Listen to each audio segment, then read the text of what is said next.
Tahukah kalian mengenai paradoks globalisasi serta hubungannya dengan imigran di Amerika Serikat yang menimbulkan gerakan ultranasionalisme meradang?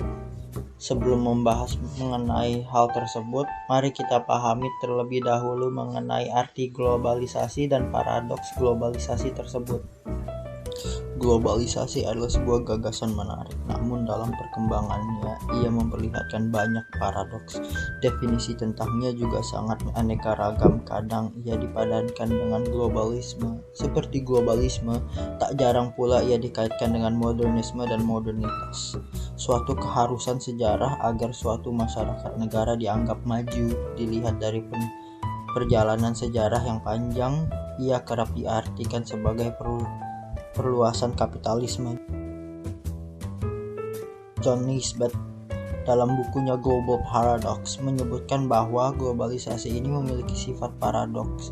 Globalisasi membuat batas-batas negara menjadi semakin tipis sehingga beragam budaya bisa tersebar ke seluruh dunia. Namun di saat yang sama, globalisasi ini membuat dunia menjadi semakin seragam. Identitas budaya lokal perlahan digerus oleh budaya yang lebih besar dan kuat secara global, dan inilah yang disebut dengan global paradox. Lalu, apa itu ultranasionalisme? Ultranasionalisme merupakan nasionalisme ekstrem yang mengutamakan kepentingan satu negara atau rakyat di atas segalanya, atau sekedar pengabdian ekstrim terhadap bangsa sendiri.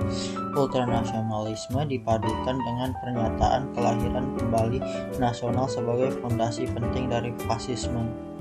Menurut Janusz Brzezowski, dalam bentuknya yang paling ekstrim atau berkembang, ultranasionalisme menyerupai fasisme, ditandai dengan penghinaan, xenofobia terhadap negara lain, dukungan untuk pengaturan politik otoriter yang mendekati totalitarianisme, dan penekanan mistis pada kesatuan organik antara pemimpin karismatik partai, tipe gerakan yang tidak berbentuk organisasi, dan bangsa. Globalisasi membuat mobilitas produk meningkat, memudahkan orang untuk bermigrasi dari suatu negara menuju negara lainnya. Akan tetapi, sayangnya, hal tersebut malah menimbulkan isu minoritas yang begitu lekat dengan diskriminasi, intoleransi, dan marginalisasi. Disturbing trend of racist attacks. Oh my God. These are the kinds of attacks Asian Americans have faced this year. Every disease has ever came from China. Everything comes from China. It's disgusting. Dalam kasus yang dibahas ini, imigran yang menetap di Amerika Serikat menjadi sasaran utama tindakan nasionalisme ekstrim atau ultranasionalisme yang menganggap bahwa para imigran tersebut tidak cukup pantas untuk berada di negara mereka.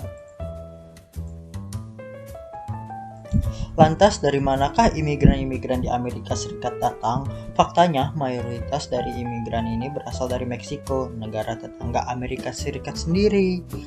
Selama bertahun-tahun, imigran-imigran ini sebagian besar datang dari Guatemala, Honduras, El Salvador, dan wilayah-wilayah miskin di Amerika Selatan, sehingga menimbulkan asumsi bahwa tujuan mereka bermigrasi adalah untuk mencapai kehidupan yang lebih baik daripada di negara asalnya.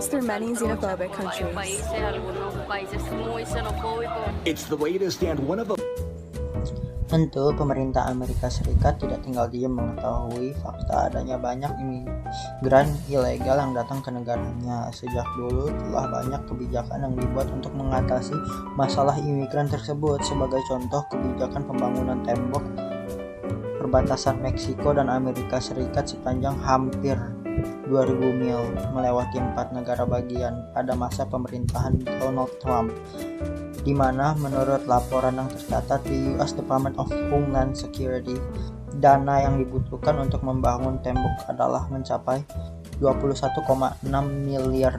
Tentu bukanlah nominal yang sedikit. Pada tahun 2017 di bawah kepemimpinan Donald Trump tercatat telah terdapat 192.334 imigran asal Meksiko yang dideportasi dari Amerika Serikat. Kebijakan Trump yang satu ini mungkin dapat dikatakan berhasil dalam menekan masalah imigran yang datang dari Meksiko, namun tidak mengatasi akar permasalahan utama mengenai imigran gelap, sehingga justru imigran dari negara lain meningkat. President Donald Trump signed an executive order in January that tightened immigration enforcement. Recently, Trump urged police chiefs to arrest those involved in criminal activity so they can be deported. You know the illegals, you know them by their first name, you know them by their nicknames. You have that power. You know the bad ones, you know the good ones. I want you to turn in the bad ones. Beberapa kebijakan Trump lainnya seperti Executive Order Zero Tolerance and Family Separation justru menimbulkan isu minoritas yang muncul di tengah masyarakat Amerika Serikat. Presiden AS ini sendiri yang memberikan kesan yang begitu keras terhadap imigran ilegal, terutama yang dari Meksiko. Sikapnya yang dinilai anti-Meksiko menyebabkan memburuknya hubungan diplomasi antara Amerika Serikat dengan Meksiko. Pidato Trump mengenai sikap superioritas kulit putih, kekerasan, dan ujaran kebencian menimbulkan munculnya diskriminasi terhadap imigran non-kulit putih. We're going to keep the families together.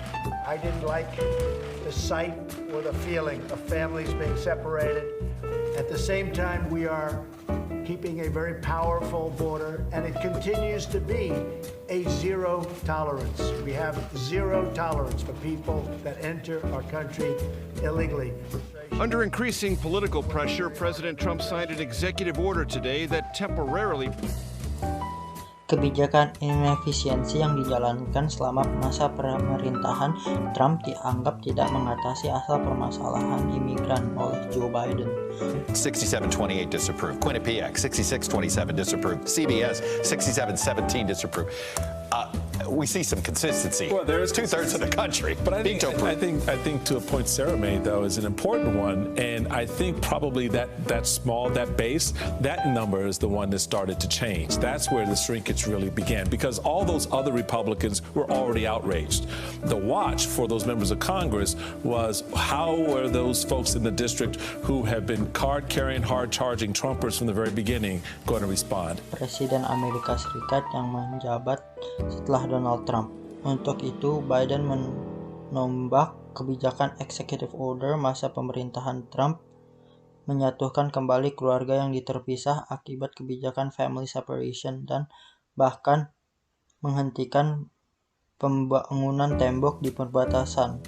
Property and interstate commerce, etc. This is the first one I'm signing. And the second one I'm signing here is the support for underserved communities, and we're going to already make sure we have some bedrock equity, equality as it relates to how we treat people on healthcare and other things that you can. Pada masa pemerintahan Joe Biden ini, Amerika Serikat dianggap kembali kepada sistem pemerintahan yang adil dan manusiawi terhadap imigran. Meskipun masalah imigran belum juga teratasi dan masih menduduki posisi jumlah imigran tertinggi di dunia, setidaknya diskriminasi yang dirasakan oleh kaum imigran di Amerika Serikat berkurang dan gerakan ultranasionalisme tidak terus-terus meradang.